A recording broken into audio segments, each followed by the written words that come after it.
जो स्त्री भाव देउ नहीं से निजे आसी आपण को कहब जे से आपण को भल पाउची बोली कहीं ना आज जो उपायटी मु आपण मान को बतेबी यह होची बहुत पावरफुल बा शक्तिशाली वशीकरण उपाय या जी भी प्रयोग कर 100% रिजल्ट पाई निज पसंदर से ही स्त्री बा झील को पटे पार्ची से स्त्री बा झील सबुदिन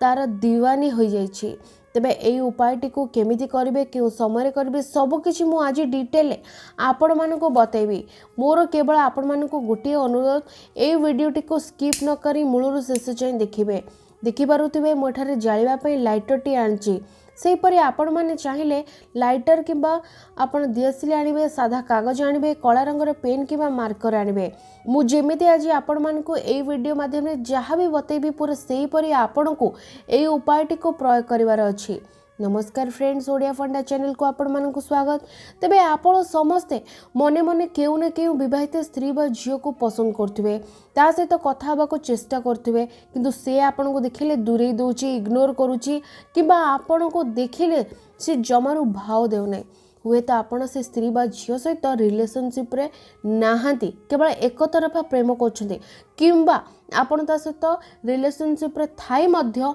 से आपण को प्रति तार इंटरेस्ट कमी गलानी किंबा आपण कौन सी कथा जदि ताको कहउचंती से राजी हो ना जदि एई बळी असुविधार समाधान चाहउचंती तबे कोन करिवे एई उपायटी को शुक्रवार दिन प्रयोग कर देबे। तबे यह होची एक मुस्लिम वशीकरण टोटका। आपण समस्त जानथिबे मुस्लिम वशीकरण टोटका केते पावरफुल किंतु ता माने एया नुह कि मुस्लिम वशीकरण टोटका रो कौन से साइड इफेक्ट थाए ना फ्रेंड्स ए विधिर कौन से असुविधा नहीं कौन से साइड इफेक्ट नहीं। तेबे जो भी स्त्री व झील को आपण वशीभूत करने चाहते आपण प्रथमे ता नाटी को लिखिदेवे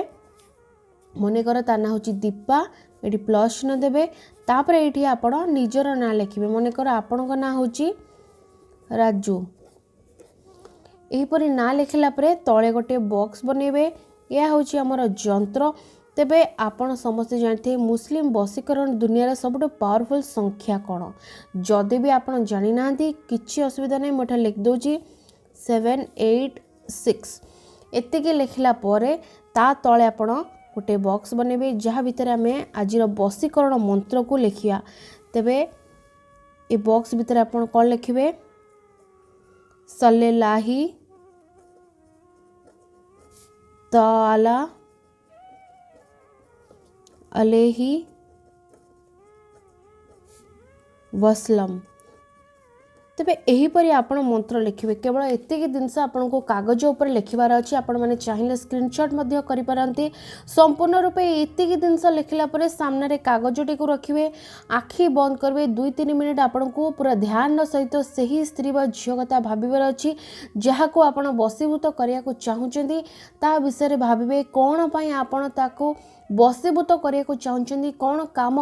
हासिल करिया को चाहुचंदी सब किछि भाबी नेला परे आपण कौन करेंगे मुझे आपको बताऊँगी। कागज को 2 हाथ में धरवे आ सर्वप्रथम ता नाटी को आप 7 थर उच्चारण करेंगे दीपा दीपा दीपा ये लगातार 7 थर उच्चारण करने आपण कौन करेंगे ये वशीकरण मंत्रटी को पढ़े सल्लल्लाहु ताला अलैहि वसल्लम ये मंत्र को लगातार 11 थर उच्चारण करेंगे।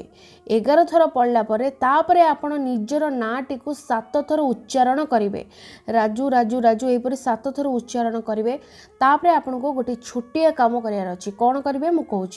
ये कागजटी को भल भाव मोड़ीदेवे आपको निज पॉकेट किंबा पर्स रखिए तापरे आपण सही स्त्री बा झियो घर सामना को जी जहाँपाई यही उपायटी को आपण